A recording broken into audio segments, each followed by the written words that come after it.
Time for Clips and Quips. Well, vacationers got some unexpected photo opportunities over the weekend at a Baltic Sea beach.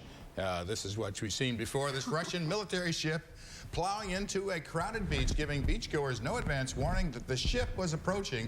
Well, you see, Russia's defense department says the ship and its crew had been carrying out a routine training exercise, adding that beach landings are a normal procedure. Investigators said it was unclear why the exercise was carried out on a public beach filled with people.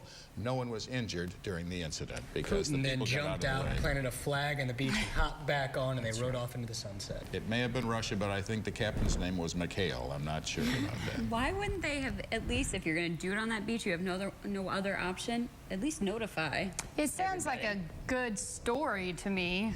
Maybe like to cover up something This is the same went country wrong. where people have dashboard cameras so they don't get sued for people jumping in front of their cars. So I wouldn't hold my breath on them notifying people. Oh, that's true. And I'm probably going to get kidnapped like Jack Bauer did. Most likely. It's good to hit video because you just might not believe that story otherwise.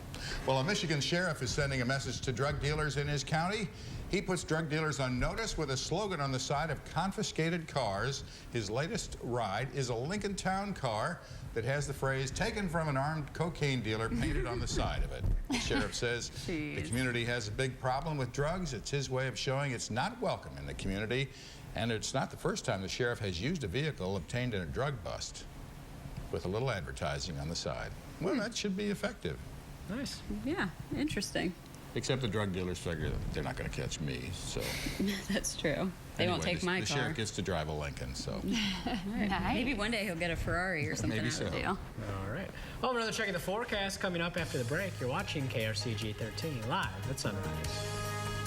Time for Clips and Quips. Could your texting habits be hurting your dating life? Well, if you text a lot of emojis, these little cartoon-like pictures, listen up. The New York Times ran a story about a couple set up on a blind date where the first date went well, and naturally they started text messaging, where the woman would text things like, "I'm excited to see you," followed by a pink heart. His response was a thumbs up emoji, like the one that you're about to see.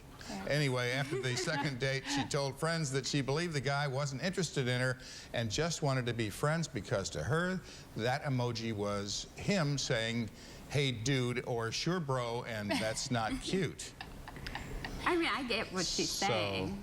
Well, I don't. The problem is it's hard to communicate through a text message, and everybody just needs to admit that because As it is, yeah. you can't actually tell.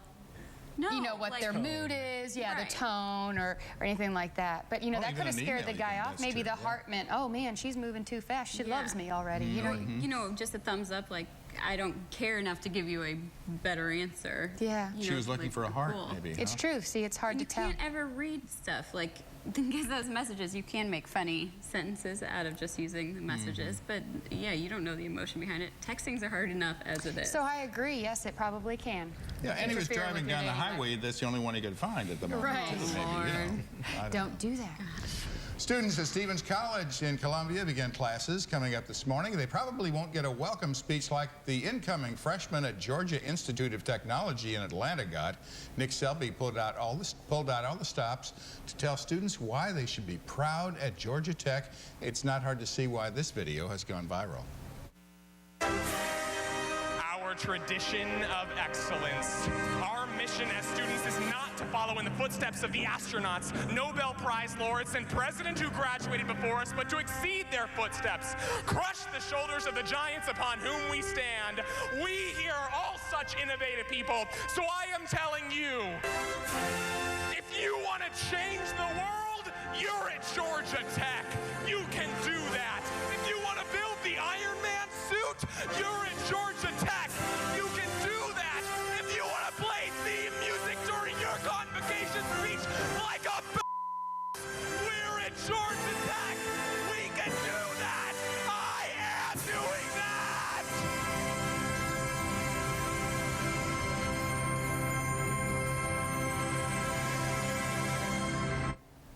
You'd think he'd be a drama student, you know, or even in law school. But Selby is a sophomore medical engineering major at Georgia Tech.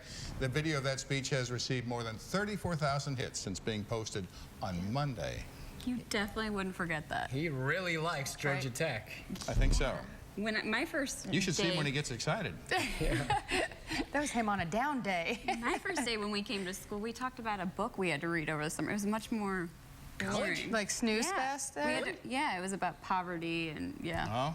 Yeah, It was- that's it was important. very boring. They It told is us important. to look to the person to our right and look to the person to our left, and they said, in 4 years, one of you won't be here. that was their One of message. you won't make it. That's right. Great. Who's it going to be? That's right. Good That's thing it. you're not a professor. After the break, we'll see who's celebrating a birthday in the heart of Missouri. And now for another check of the forecast. You're watching KRCG 13 live at sunrise.